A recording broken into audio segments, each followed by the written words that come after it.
Welcome to the Golden State Media Concepts Sex Podcast, a show that examines all aspects of sexuality, from physical to emotional to spiritual. Join our hosts as they discuss age-old questions, common misconceptions, and the latest topics surrounding sex. They'll tackle topics about sexuality from the complicated to the hilarious and everything in between. GSMC Sex Podcast is your show for all of your questions about sex, even some you might not have thought of yet.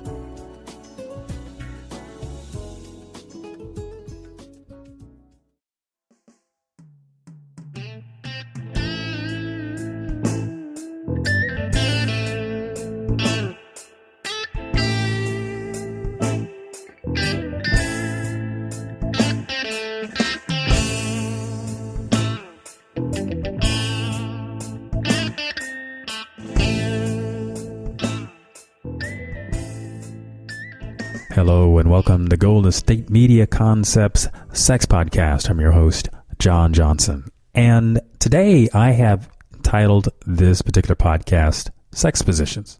I just made up something. The topic that I'm going to cover today involves the discussion I had with someone who has, on the outside, you never know what people are going through. But people can have an illness that they deal with on a regular basis, and it really affects them. It could affect them emotionally, and sometimes we can see people as they cycle through their emotions, their ups and downs, and they may even communicate that with you. Or in the case of other individuals, maybe it's something that medically just takes them really out of the loop and sort of makes them bedridden for a period of time, and then they reappear. And that would be the case here. And this is somebody who's dealt with something for a number of years, probably most of their life, and at least as long as I've known them. And what happens in their love life, which is obviously what I'm interested in here, and the sexuality, what happens to that part of their life? As we know, for many people, taking medications affects their libido. Antidepressants seem to do it. There are medications that people can take now that could increase their libido. But there are illnesses that people have in their lives that require them to take medications that really do all but zap the last bit of energy and desire to be sexual. Sometimes it's just barely enough for them to get up and seem somewhat normal. And the particular conversation I'm recalling that I had with this individual really covered this part of their life and their decision to be celibate. Oftentimes, a lot of people just make those decisions based on, maybe a religion, and that their celibacy is something that they will wait until they get married. A lot of people have that vow of chastity. And this was unique, at least in my experience, in my conversation, because I hadn't thought about this from the aspect of someone maybe having an illness, which then affects their desire to have sex, their ability. And when I say ability, it's, can become painful for, let's say, women if it's a lubrication problem, or the medication, like I say, just changes their body chemistry to where it just takes all the interest of being sexual. Now, this person I spoke to, and I will admit that it was a woman, she had shared that she enjoyed the hand holding, the kissing, the snuggling, that sort of thing, but was not interested in sexual intercourse specifically. And where that left her was finding a male partner, because she considers herself heterosexual. So finding a male partner that would be okay with that was what she was in search of. Now, one of the things that had been I brought up in our conversation, and I've talked about this before, is polyamorous relationships. And polyamorous means, I'll just make it very simple, it means to love more than one person. And in the case of that, one of the important things that happens in a polyamorous relationship is everything is up front, as opposed to affairs, where there's some hidden aspect to that and thereby a betrayal. But in a polyamorous, it is assumed, at least as I understand it, that people are very upfront. They discuss boundaries. They know who the partners are. But everybody's on the same page. And that's the real important thing. And as I talked with her about this, it was very intriguing. And she kind of floated the idea that, hey, that might be something that works for her. So I talked about it in terms of not just the concept, but to think about emotionally, where would that take you? Because it's one thing to be involved with someone who you feel very close to, and you feel that that person, and I don't mean ownership in the sense of anything bad, but just you feel that one-on-one, that monogamous sort of relationship, that quality is what I'm trying to describe. And then to know that your partner may be out having a physical relationship with someone else. Where does that put you? And when you're talking about polyamorous, then these are the kinds of conversations that you have to see if that's something that is right for you. Now, some people have already had that, have done the self-examination and have figured out where they are, and it's about them finding someone who fits that. But if you've never been in that before, then it's probably a very new concept.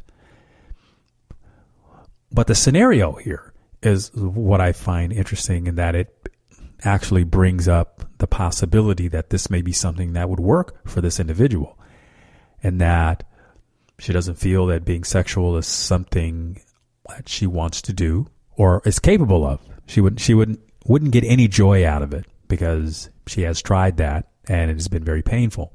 And she's obviously been to doctors and discussed that. So those kinds of things are off the table. But allowing her partner to have another lover would be something that she seems like she might be open to. So I'm going to follow up with her in that conversation and ask if she would share with me how she has resolved that, if she has. So as I started to say, the reason this was interesting is because we've had conversations, that is, I myself have had conversations with people about polyamorous relationships, and I've talked about affairs and a number of things in that realm, but I've never thought about it in terms of if one partner has an illness and how would they handle the physical lovemaking, and what sort of impact does that have on the people that are involved? Is there a sense of betrayal? Is there, where did that go? Where does that go? I know of people who have had relationships in which the sex stopped, and one or the other of the partner might have felt like, well, I'm not getting any satisfaction in this relationship, so I'm going to step out of the relationship and get my needs met. Now, that has taken on more of the affair quality, and when I say affair, that is where there's betrayal. There's not a discussion up front about what's going on. So that's the distinction that I make between that and the polyamorous thing. And I can imagine in dealing with sexual frustrations, which happen in relationships all the time, and some people are able to work those things out, some aren't. It's the way individuals choose to handle that conflict becomes a flashpoint. I'm going to take a break here, and I'm going to come back, and I'll talk about this a little more. Are you tired of the same old news? Are you sick of the seemingly endless political spin and negativity? The GSMC America's Still Beautiful podcast is a weekly news podcast covering all the top positive and uplifting news stories. We cover stories that will inspire, uplift, and remind you of the good in the world. Tune into the Golden State Media Concepts America's Still Beautiful podcast to get all the great and positive news stories of today. Download the GSMC America's Still Beautiful podcast on iTunes, Stitcher, SoundCloud, Google Play, or anywhere you find podcasts. Just type GSMC in the search bar. Always on the go, but the day just won't be one without your Hollywood fix. Let Golden State Media Concepts Entertainment Podcast take care of that. Jordan and Keith is Entertainment Tonight meets Access Hollywood. I'm Jordan. The guy laughing, that's Keith. Yeah, I'm Keith. An all-inclusive look of pop culture.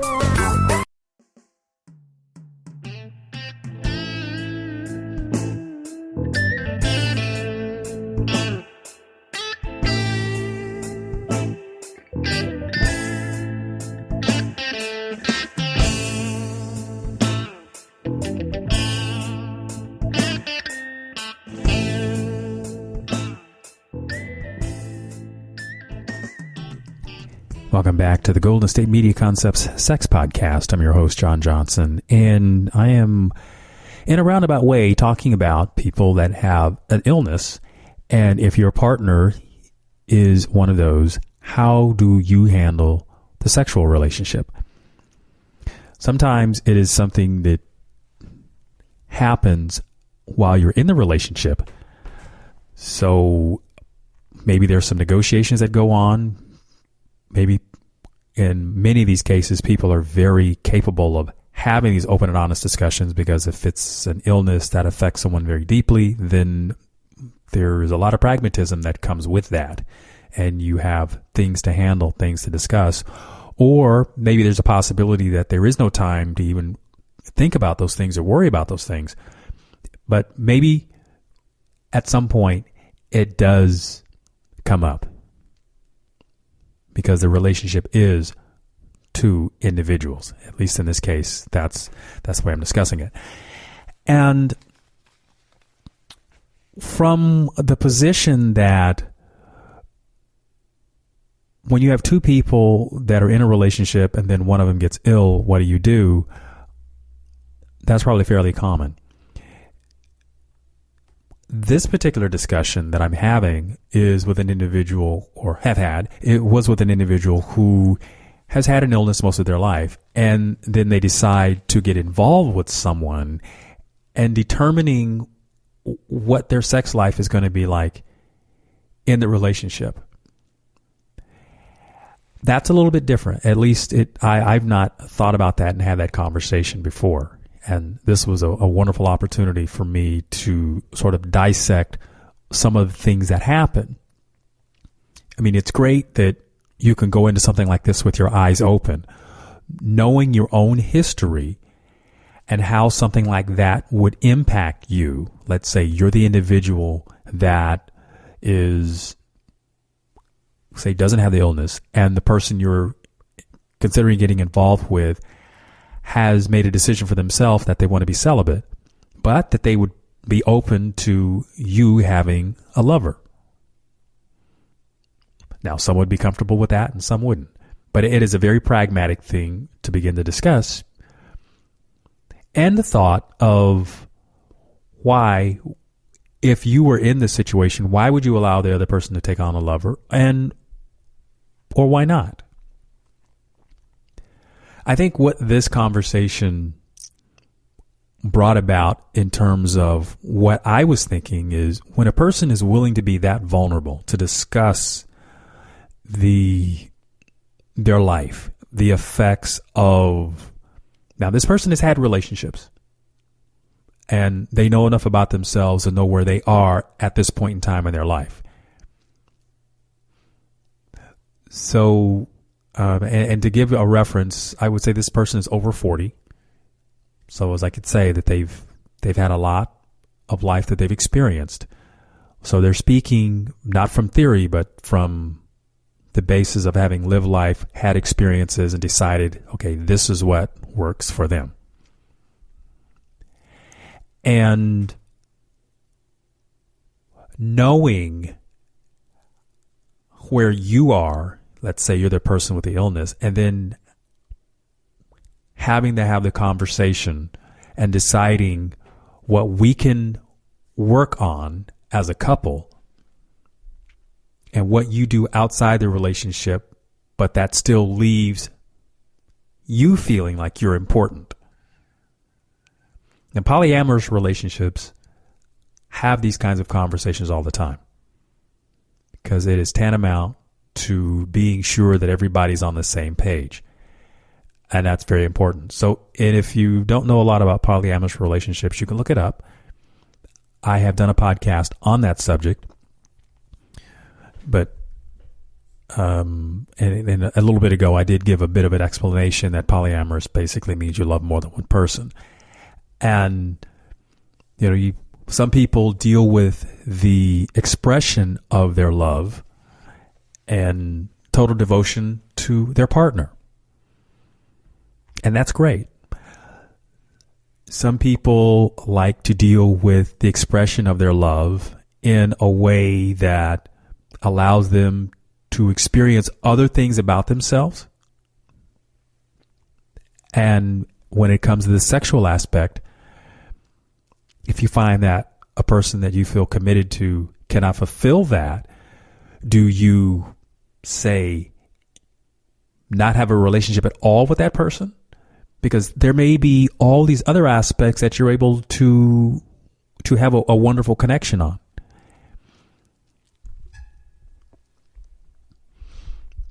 It can be a very thorny conversation to have if you're really dogmatic about certain aspects of this. The knowns about this situation is that we have one partner that has decided that celibacy is what they're about. Now, you could say that they can find another partner or another person who believes and behaves in the same way, and then you're even. That's the needle in the haystack. I mean, it's a needle in the haystack to find somebody that you get along with and could love and have a long-term relationship, marry, whatever, insert your thing there. But then to go to the extra step of finding the type of connection that would satisfy both people completely, that's a higher bar. That's a much more difficult thing, I think, to find. So what do? Do you decide that you're not going to be involved with people, or you're just going to be friends with everyone you meet? And consider too that oftentimes you get involved with somebody and things change. You may start out deciding, well, we can just be friends. And a lot of times those relationships, because you've had time to really build and get to learn something about each other, you fall in love. And that love thing is beautiful. And it works. And then something else, the urge to mate is there. And now you have one person that can and another person that can't. So what do? See, that's one of those kinds of situations that I'm talking about. And it's definitely very thought-provoking. One of the amazing things that happens when you have to face these issues head on is the openness, the vulnerability. And in my book, I think vulnerability is sexy. Vulnerability does not equal weakness. The vulnerability I'm talking about really touches deep down into the recesses of your thought process, being open to sharing that with someone who's willing to receive, listen to you, listen to your feelings, and share in much the same way that you are, and at least try to understand where you're coming from. That's where the love happens. And I would hope that everyone gets an opportunity to experience that love, that connection, that depth, where the vulnerability is seen as a strength and not a weakness. I'm going to take a break here, but I will come right back after the messages.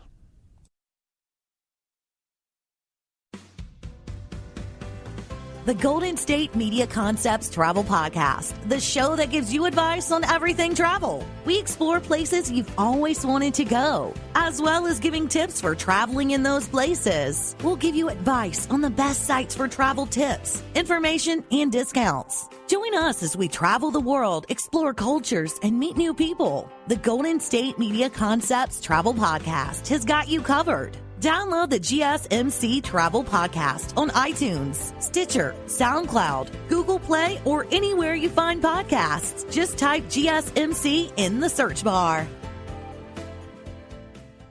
Still on the search of that one true love? On the limbo in this crazy world of dating, marriage, relationships? Well, listen to the Golden State Media Concepts Relationship Podcast, your one-stop podcast for everything about relationships.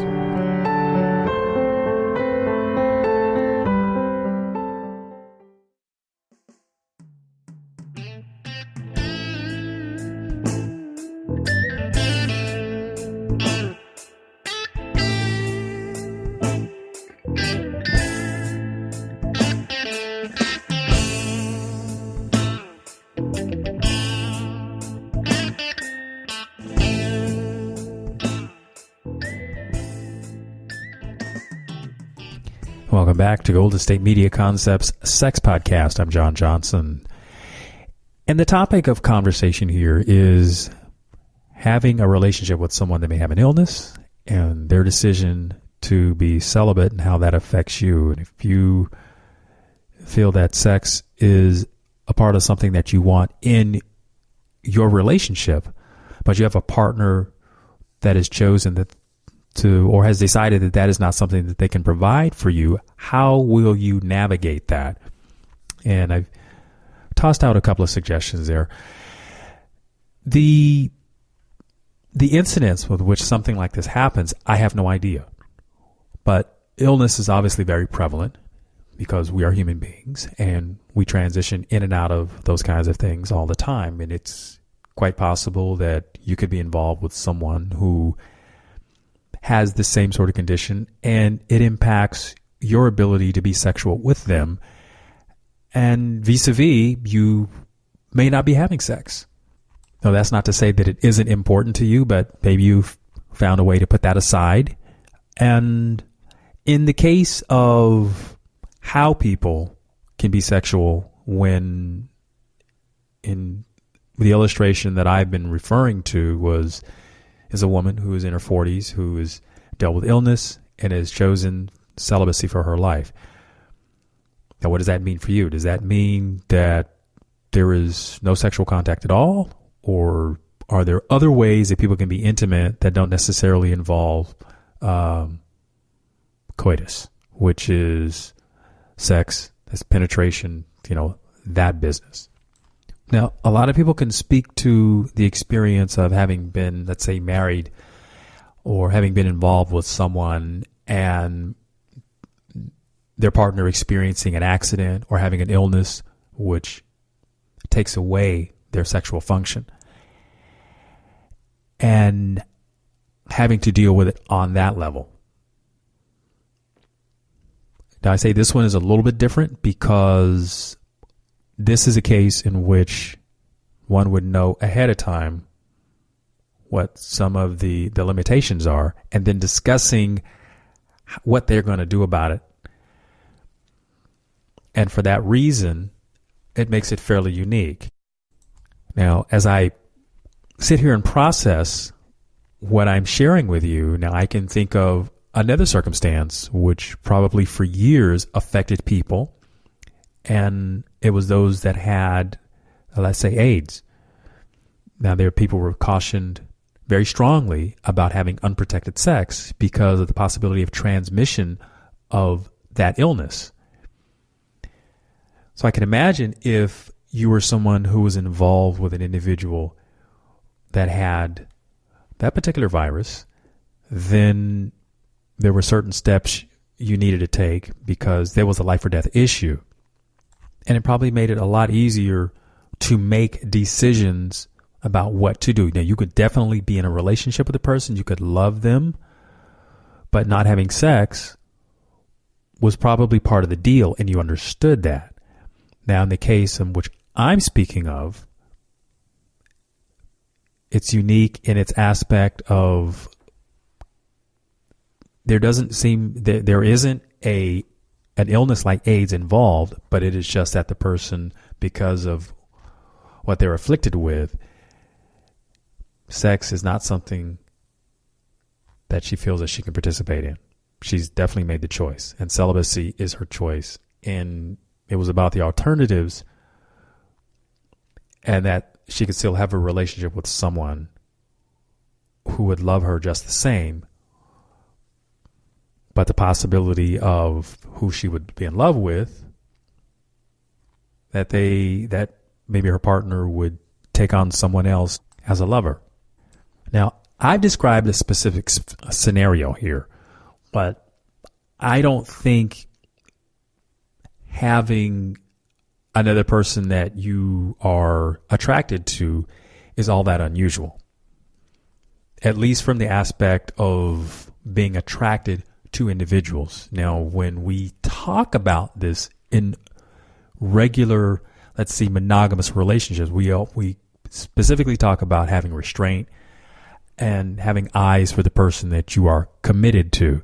In that if that is something that you cannot adhere to, then you shouldn't be in a relationship with that person, because what follows will likely be some sort of betrayal, and that ends the relationship as we know it.